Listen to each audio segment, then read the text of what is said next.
প্রথমবার চন্দননগরের শোভাযাত্রা দেখার এক্সাইটমেন্ট আমাদের দুজনের মধ্যে খুব কাজ করছিল, তাই তাড়াতাড়ি করে চটপট করে উইদাউট প্ল্যানিংয়ে বেরিয়ে গেলাম। তো প্রথমেই দেখা হলো এই রাতপুরীর সাথে রানীমা, যার মাথার উপরে চাঁদটা জল করছিল। তারপরে শুরু হলো একের পর এক আলোর জলসা আর ধাঁধা লাগানো প্রত্যেক কটা লাইটিং। সত্যি অনবদ্য, ভীষণ সুন্দর এবং খুবই সিস্টেমেটিক্যালি সব কিছু হয়। তো দেখে খুবই ভালো লাগছিল, আমি আর মা খুব খুব এনজয় করেছি। তাই যাদের জীবনে আলোর অভাব, অন্ধকারে মুড়ে গেছে, তারা এই এক চিলতে আলোর জন্য কিন্তু আসতেই পারো চন্দননগরের শোভাযাত্রাতে, এবং দেখে মনটা সত্যিই খুব খুশি হয়ে যাবে এবং দিল গার্ডেন গার্ডেন হয়ে যাবে।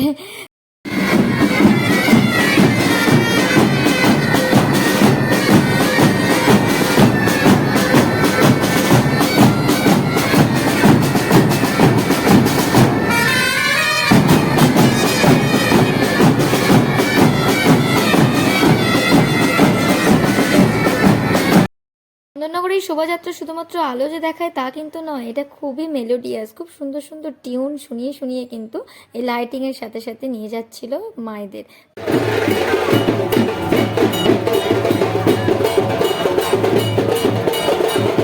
বেশ, তো আমি আর মা এক জায়গায় দাঁড়িয়ে দাঁড়িয়ে এই শোভাযাত্রাটা এনজয় করছিলাম, কিন্তু আসল টুইস্ট হলো বাড়ির দিকে আসার পথে।